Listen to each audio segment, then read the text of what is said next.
कैसे हैं दोस्तों? नमस्कार, मैं आर के मिश्रा इंजीनियर सर पे स्वागत करता हूं। दोस्तों, आज एक बहुत एक अमेजिंग मतलब कॉन्सेप्ट जिस पे क्वेश्चंस अक्सर करके पूछे जाते हैं, तो बर्नौली क्वेश्चंस जो कि मैकेनिकल और सिविल में मोस्टली कॉमन है, तो उसकी कॉन्सेप्ट को समझने की कोशिश करते हैं। देखिए, अगर मैं बात करूं बर्नौली क्वेश्चंस की बात अगर किया जाए दोस्तों, तो जैसे बर्नौली क्वेश्चंस ये कहता है कि जैसे ये पाइप है, ध्यान दीजिएगा, सब लोग ध्यान दीजिएगा। मैं आप लोगों से गुजारिश करूंगा कि ये पाइप है, तो बर्नौली ये कहते हैं कि अगर इस पाइप में आपका फ्लो हो रहा है, देखिए पहले तो एग्जामिनेशंस में एजम्पशंस बहुत जरूरी है यार। जैसे एजम्पशंस भी कहा जाता है 1D होना चाहिए और आपका फ्लो कैसा होना चाहिए, स्टडी होना चाहिए। ध्यान दीजिएगा, इसी तरह के इन्फॉर्मेशन वीडियो के लिए मेरे साथ बने रहिए। डेली मैं आप लोगों को शॉर्ट वीडियो आप लोगों के माध्यम से एक एक कॉन्सेप्ट को डिस्कस करूंगा 5 से 7 मिनट, जिसमें आपको सिर्फ कॉन्सेप्ट की बात होगी, उससे रिलेटेड क्वेश्चंस कैसे आ सकते हैं उसकी बात होगी। तो गाइज, ऐसे सेशंस को लाइक भी किया करो और आप लोगों तक शेयर भी किया करो। तो 1D होना चाहिए, स्टडी होना चाहिए और फ्लूइड हमारा मस्ट भी कैसा होना चाहिए, आइडियल होना चाहिए। कैसा होना चाहिए फ्लूइड? आइडियल होना चाहिए। आइडियल फ्लूइड का मतलब होता है, 2 पॉइंट यहां पे ध्यान दीजिएगा, कहीं कहीं आपको ऐसा आइडियल ना बोल करके नॉन विस्कस बोल देता है। कैसा बोल देता है? नॉन विस्कस बोल देता है। और साथ साथ इनकम्प्रेसिबल, मतलब वही है, चाहे आप आइडियल लिख लो चाहे ये। और साथ साथ फ्लूइड हमारा इररोटेशनल होना चाहिए। फ्लो का नेचर कैसा होना चाहिए बेटा? इररोटेशनल होना चाहिए। इररोटेशनल का मतलब ओमेगा जेड की वैल्यू 0 होना चाहिए। और इनकम्प्रेसिबल का मतलब डेंसिटी हमारी कांस्टेंट होना चाहिए। और नॉन विस्कस का मतलब विस्कोसिटी हमारी क्या होना चाहिए? 0 होना चाहिए। तो ये हमारे कॉमनली अगर देखा जाए तो बर्नौली में एजम्पशंस यूज किए जाते हैं, जो कि आप लोगों को हमेशा याद रखना है कि ये हमारे एजम्पशंस होते हैं 1D। अच्छा, इसमें एक चीज याद रखिएगा, बहुत सारे लोग कंफ्यूज होते हैं कि क्या हमारा यहाँ पे मतलब कि आपका यूनिफॉर्म फ्लो होता है कि नहीं। देखिए, मैं आपको पहले भी बता दूं कि यूनिफॉर्म फ्लो का स्कोप कोई नहीं होता है। बर्नौली का इक्वेशन जो होता है, मैं आपको बता दूं, ऐसे भी सिगमेंट में लगाए जाते हैं, जैसे कि ऐसे, जैसे कि ये कन्वर्जिंग हो चाहे डाइवर्जिंग हो, हर जगह हम बर्नौली के इक्वेशंस को लगा सकते हैं। इस तरह का पैसेज हो तो भी लगा सकते हैं। तो आपको सोचना नहीं है एनी हाउ। अब आप लोगों को यहां पे दिमाग में ये रखना है कि यार बर्नौली के इक्वेशंस को चलो ठीक है, एजम्पशंस ये होते हैं, स्टेटमेंट क्या होता है। तो स्टेटमेंट देखें मेरे प्यारे बच्चे, पी बाई रोजी होता है प्रेशर हेड और kinetic head plus datum head का सम। मतलब आपका फ्लो के दौरान हर जगह पे कांस्टेंट रहेगा, तो यहां पे बर्नौली का कांस्टेंट का मात्रक जो हो जाएगा मीटर हो जाएगा। लेकिन ये तो देखो मॉडिफाइड फॉर्म है। एक्चुअल में हमारा देखा जाए तो P by rho plus V square by 2 plus g into z equal to constant होता है। यहां पे जो बर्नौली की कांस्टेंट का मात्रक होगा जूल पर केजी होगा। इससे भी पहले अगर मैं आपको बोलूं बेटा, इससे भी मैं पहले आपको बोलूं कि एग्जैक्ट बर्नौली में आप ये कर सकते हो, थोड़ा सा चीजों को समझने के लिए, अगर m by P by rho plus m v square by 2 plus आपका एम जी जेड, शायद ये चीज आपको किसी ने कोई कभी बताया नहीं होगा। इसी में मैंने क्या किया, एम का मल्टीप्लाई कर दिया दोनों साइड में। तो माय डियर फ्रेंड्स, यहां पे बर्नौली कांस्टेंट का मात्रक हो जाता है वो जूल हो जाता है। क्या हो जाता है? जूल। इसीलिए कभी कहा जाता है कि बर्नौली के अकॉर्डिंग तीनों ऊर्जाओं का जो सम होता है वो कांस्टेंट होता है। कौन कौन सी energy? Pressure energy, kinetic energy और पोटेंशियल एनर्जी या डेटम एनर्जी। दैट्स व्हाई हम कहते हैं कि बर्नौली का इक्वेशन जो होता है एनर्जी के कंजर्वेशन सिद्धांत पर आधारित है। एनर्जी के कंजर्वेशन। और एक बात मैं आपको हमेशा सीक्रेट बता रहा हूं जो शायद ही आपको पता नहीं हो, कि जहां जहां हमारा बर्नौली का इक्वेशन अप्लाई होता है, वहां वहां हमारा कंटिन्यूटी इक्वेशन भी लगता है। और कंटिन्यूटी इक्वेशंस में भी आपको मैं बता दूं कौन सा इक्वेशन लगता है, कंटिन्यूटी। क्योंकि कंटिन्यूटी इक्वेशंस हमारा किस पे आधारित है? मास के कंजर्वेशन पे, मास कंजर्वेशन प्रिंसिपल पे बेटा। और यहां पे हमारा A1V1 इक्वल टू A2V2 लगता है।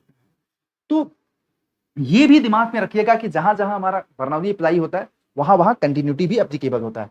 तो आप लोगों से अगर कोई पूछे, बर्नौली की प्रॉब्लम को सॉल्व करने की शुरुआत ही माय डियर फ्रेंड्स यहीं से होती है, कि आप जब भी कभी किसी सेक्शन के लिए बर्नौली के क्वेश्चंस को लगा रहे हैं, तो वहां पे जैसे कि A1 A2 दिया होगा तो V1 में से V2 कोई एक मिस करेगा, तो वहां से पहले V1 V2 निकालोगे, फिर इसमें जब पुट करोगे ना, तब जाकर के आता है।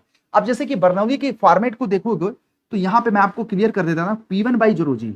जैसे कि अब आपको पता चल गया कि हेड के टर्म्स में ज्यादातर से हेड वाला ही फार्मूला यूज होता है, कि इसका सम हमारा फ्लो के दौरान, चाहे आप यहां पे रहें चाहे यहां पे रहें, हर जगह पे हमारा क्या होगा, इन तीनों हेड का सम जो रहेगा मेरे प्यारे बच्चे वो कांस्टेंट रहेगा। तो यहां पे देखिएगा P2 बाई रोजी, P2 बाई रोजी plus V2 square by 2G plus आपका Z2। अब ये देखिएगा पेपर में क्या होता है, मैं आपको बता दूं, ज्यादातर से कंटिन्यूटी क्वेश्चंस को अप्लाई करा के यहाँ पे V1 V2 में से कोई एक निकलवाएगा, A1 A2 दिया होगा, फिर आपको P1 P2 में से कोई एक दिया होगा, आपसे पूछे, मतलब ये आपको यहाँ पे याद रखने की जरूरत है। तो बर्नौली क्वेश्चंस का हमारा एजम्पशंस ये हो गया, 1D होना चाहिए, स्टडी होना चाहिए, फ्लूइड हमारा नॉन विस्कस, इनकम्प्रेसिबल, और फ्लो हमारा इरोटेशनल होना चाहिए, मेक श्योर दैट। और कभी कभी हमारा यहाँ पे ये बोल देते हैं कि फ्लो हमारा लैमिनार भी हो, तो लैमिनार भी ठीक है, लैमिनार भी बोल सकते हैं, लेकिन बर्नौली के क्वेश्चंस कभी भी टर्बुलेंट फ्लो के लिए एप्लीकेबल नहीं है। और अगर आप बाय डिफॉल्ट यहाँ पे बर्नौली में ही अगर आप कहो कि अगर फ्लूइड हमारा रियल होगा तो क्या होगा, मतलब विस्कस होगा तो क्या, तो कुछ नहीं यार, जिस डायरेक्शन में जैसे फ्लो हो रहा है, जैसे कि ये आपका फ्लो का डायरेक्शन है 1 से 2, तो 1 से 2 के डायरेक्शन में कहा यह जाता है 1 से 2 के डायरेक्शन में हेड लॉस आ जाएगा बस, P1 by rho g plus V1 square by 2G plus हमारा Z1। अब देखो ये तीनों की वैल्यू जो होगी फ्लो के डायरेक्शन से आपका क्या होता जाएगा, कम होता जाएगा। तो यहां पे बेटा P2 बाई रो जी हो जाएगा और प्लस हमारा V2 स्क्वायर बाई 2G हो जाएगा, और यहां पे बस ये देखो अब यहां पे कम हो जाएगा, तो अब यहां पे हेड लॉस आ जाएगा। तो हम ये कह देंगे कि फ्लो हमारा 1 से 2 हो गया। फ्लो हमारा कहां से कहां हो गया, 1 से 2। ये हमारा इक्वेशंस बर्नौली का मॉडिफाइड इक्वेशंस है। This is used for the real fluid या बोलो तो विस्कस फ्लूइड। तो ये पूरी की पूरी कहानी थी बर्नौली इक्वेशंस की। बाकी आप लोगों को वीडियो पसंद आया तो जरूर बताइएगा, और इसी तरह के धुआंधार कॉन्सेप्ट के लिए हमारे साथ डेली इंजीनियर अड्डा पे बने रहिए, चाहे सिविल ब्रांच हो चाहे मैकेनिकल। आप लोगों को मैं इसी तरह का कॉन्सेप्ट आपको देते रहेंगे। एग्जामिनेशंस में फ्रीक्वेंटली कंटिन्यूटी क्वेश्चंस किस पे पूछा जाता है, मास के कंजर्वेशन पे।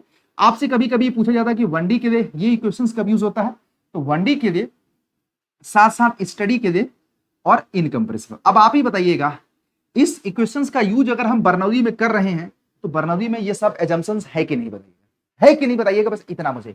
बिल्कुल है। तो ये मजा आ गया आप लोगों को, उम्मीद करते हैं ये सारी चीजें। फॉर्मेट में कांस्टेंट पूछा जाता है कि बर्नौली कांस्टेंट का मात्रक क्या होता है, इसमें पूछा जाता है, इसमें कभी कभी ये इक्वेशंस दिया होता है इसमें पूछेगा, कभी कभी इसमें पूछेगा बर्नौली इक्वेशंस के मात्रक, कभी कभी इसमें पूछेगा। ये हमारा ज्यादातर से हेड के टर्म्स में होता है, ये भी हमारा बहुत बार यूज किया जाता है। बर्नौली के क्वेश्चंस किस पे आधारित है, एनर्जी के सिद्धांत पे, एनर्जी के कंजर्वेशन सिद्धांत पे।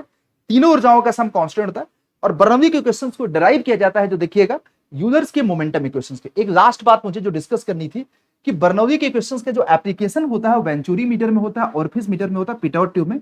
वेंचुरी मीटर डिस्चार्ज मापता है सर्कुलर सेक्शन का, और ऑरिफिस मीटर डिस्चार्ज मापता है एनी सेक्शन का, और ये हमारा मेजर करता है वेलोसिटी हमारा लिक्विड का। ये हमारा वेलोसिटी मेजर करता है लिक्विड का। ये भी हमारे काफी कॉमनली क्वेश्चंस पूछे जाते हैं, जो एग्जामिनेशंस में पूछे जाएंगे, तो मुझे पता है आप लोग अच्छे से करके आओगे, आई नो वेरी वेल। तो कैसा लगा वीडियो आप लोग बताइएगा दोस्तों। उम्मीद करते हैं एंजॉय किया होगा आपने सेशंस को। और मैं आपको एक बात बताना चाहता हूं कि इसी तरह के इंफॉर्मेशनल वीडियो के लिए मेरे साथ अड्डा 247 की एप्लीकेशंस पे जरूर जुड़िए। इट्स माय रिक्वेस्ट कि गाइस आप लोग देश के सबसे अफोर्डेबल एजुकेशन के साथ जुड़ना आप लोगों की नैतिक जिम्मेदारी है, जहां पे ग्राफिक और एनिमेशंस के माध्यम से चीजों को मैं आप लोगों को अड्डा 247 की एप्लीकेशंस पे पढ़ाता हूं, डिजिटल बोर्ड पे, और जिसका कोई तोड़ नहीं, जिसका कोई छोर नहीं। तो आप लोग कल ही मेरे साथ अड्डा 247 के एप्लीकेशंस पे जुड़िए, जहां पे इंजीनियरिंग के महापैक पे डबल वैलिडिटी मिल रही है गांधी जी के जयंती पे। देखिए आप लोगों को मैं बोलता हूं कि हालांकि बैचेस भी अलग अलग आप ज्वाइन कर सकते हैं, एसएससी का, डीआरडीओ का, एमपीपीबी का, डीडीए का, लेकिन मेरा जो रिकमेंडेशन है कि जब आपको इतनी सारी सुविधाएं मिल रही है कि 2 सालों का पैकेज आपको मात्र 3500 में दिया जा रहा है, जिसमें लाइव क्लास के साथ साथ टेस्ट सीरीज, ई बुक, पुरानी क्लासेस, अपकमिंग 2 साल के बीच में तुम्हारा सिलेक्शन हो जाए, किसी दूसरे को दे देना यूजर आईडी पासवर्ड, तुम पहले अपना सिलेक्शन दो, उस पैसे को आप, उसका भला होगा यार। यहां पे ज्वाइन करते समय बस एक रिक्वेस्ट है छोटा सा, अगर आपको अच्छा लगता है तो आप मेरे साथ मेंटरशिप में जरूर जुड़िए।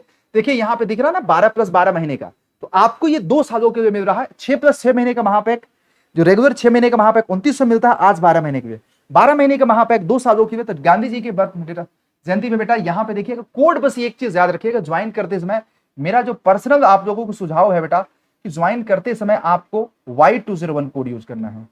क्या यूज करना है जरा बताइएगा। यहाँ पे जब व्यू ऑफर में पूछेगा तो आपको Y201 इंटर करना है।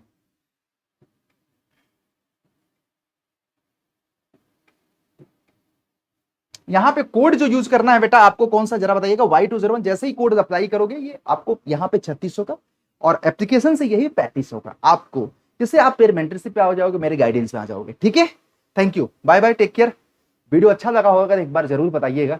बर्नौली की मैंने पूरी थ्योरी कर ली, कल से क्लासेस भी आपको धांसू तरीके से सोम अभी स्टार्ट हुआ है, तो वहां पे एक में एनरोल करिए और अपने करियर को बनाइए हमारे साथ। Thank you.